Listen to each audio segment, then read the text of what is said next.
A+ കിട്ടിയ കുട്ടികൾക്ക് അക്ഷരം എഴുതാനും വായിക്കാനും അറിഞ്ഞുകൂടാ എന്ന് വല്ലവരുമല്ല DPI ഒരു യോഗത്തിൽ പറഞ്ഞു. ആ വാർത്ത പുറത്തു വന്നപ്പോൾ ഗവൺമെന്റ് വിദ്യാഭ്യാസ മന്ത്രി ബഹുമാനപ്പെട്ട ശിവൻകുട്ടി എന്താ ചെയ്യണം? അതൊന്നും എനിക്കറിയാൻ മേല.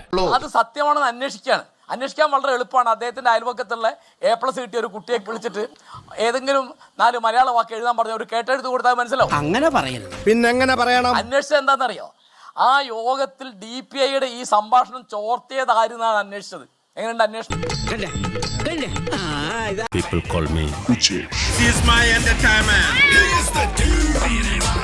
അപ്പോ നമ്മുടെ ഉദ്യോഗസ്ഥന്മാർ ആ DPIയുടെ പ്രതിബദ്ധത എന്നുള്ളത് ഒരു ഉദ്യോഗസ്ഥന്റെ പ്രതിബദ്ധത, അതിനേക്കാൾ പ്രതിബദ്ധത വേണ്ടതാണ് വിദ്യാഭ്യാസ മന്ത്രിക്ക് അല്ലെങ്കിൽ ഒരു MLA. അതിന് ഒരു ബുദ്ധി വേണം, അതിവനില്ല. അതുപോലെ നേരത്തെ മാധ്യമ പ്രവർത്തകയായിരുന്ന നമ്മുടെ ഇപ്പോഴത്തെ ആരോഗ്യമന്ത്രി ബഹുമാനപ്പെട്ട ശ്രീമതി വീണ ജോർജ് മുഖത്ത് നോക്കി കാര്യം പറയാൻ നമ്മൾ ആരെ പേടിക്കണം? അവര് ഇത് അറിഞ്ഞില്ല അല്ലെങ്കിൽ സിസ്റ്റം തകരാറാണ് എന്ന് അവർ പറയുമ്പോൾ അവർക്കെതിരായിട്ട് മൊഴി കൊടുക്കുക. അറിയില്ല, അറിഞ്ഞില്ല എന്ന് പറഞ്ഞാൽ ഇതിപ്പോ ഏതെങ്കിലും വയനാട്ടിലോ ഇടുക്കിയിലോ ഉള്ള ഉൾഭാഗത്ത് ഒരു സാധാരണ പ്രൈമറി ഹെൽത്ത് സെന്ററിൽ എന്തെങ്കിലും ഒരു മരുന്നില്ലാതെ അറിഞ്ഞില്ല എന്നുള്ള ക്ഷമിക്കണം ചേട്ടന്മാരെ. തിരുവനന്തപുരം മെഡിക്കൽ കോളേജ് എന്ന് പറഞ്ഞാൽ എന്താ? അവിടുത്തെ ഏറ്റവും വലിയ ഇപ്പോൾ ഒന്നാമത് മെഡിക്കൽ കോളേജുകളൊക്കെ പാവപ്പെട്ട ആളുകൾ, തൊഴിലാളികൾ, ദരിദ്രന്മാർ, അവരുടെ അഭയകേന്ദ്രം. അത് ശരിയാ. ഇവിടുത്തെ നേതാക്കന്മാരോ ഇവിടുത്തെ മന്ത്രിമാരോ ഒക്കെ ചികിത്സയ്ക്ക് പോകുന്നത് വളരെ ഉയർന്ന നിലവാരമുള്ള സ്വകാര്യ ആശുപത്രികളിലോ അല്ലെങ്കിൽ കേരളത്തിന് പുറത്തോ അല്ലെങ്കിൽ ഇന്ത്യക്ക് പുറത്തോ ആണ്.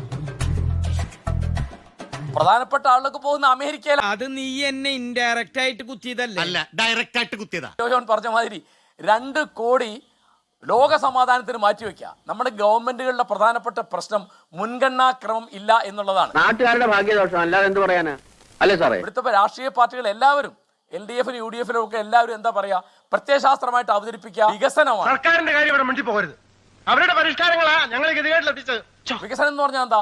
റോഡ്, പാലം, വലിയ ബിൽഡിങ്, മെഡിക്കൽ കോളേജ് 1-ാം തരം ബിൽഡിംഗ് ഉണ്ട്, അല്ലെങ്കിൽ ലബോറട്ടറി ഉണ്ട്, അല്ലെങ്കിൽ അവിടെ മറ്റേ സൗകര്യമുണ്ട്, ഈ സൗകര്യമുണ്ട്. നീതിയാണ് രാഷ്ട്രീയത്തിലെ ലക്ഷ്യം എന്ന് ഉരുളക്കുപ്പേരി കോളേജിൽ നിന്ന് ഡിഗ്രി എടുത്ത് വന്നിരിക്കുകയാണ് ഒരു തർക്കക്കാരൻ.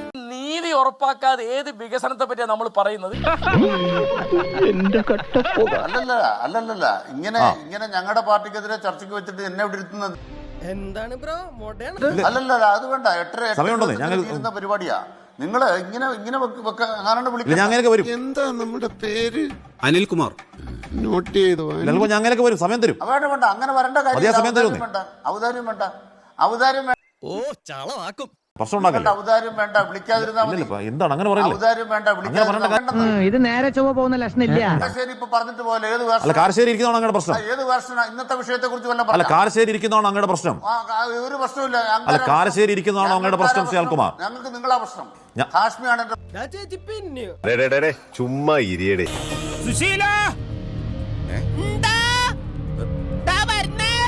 എല്ലാരും വിളിച്ചു.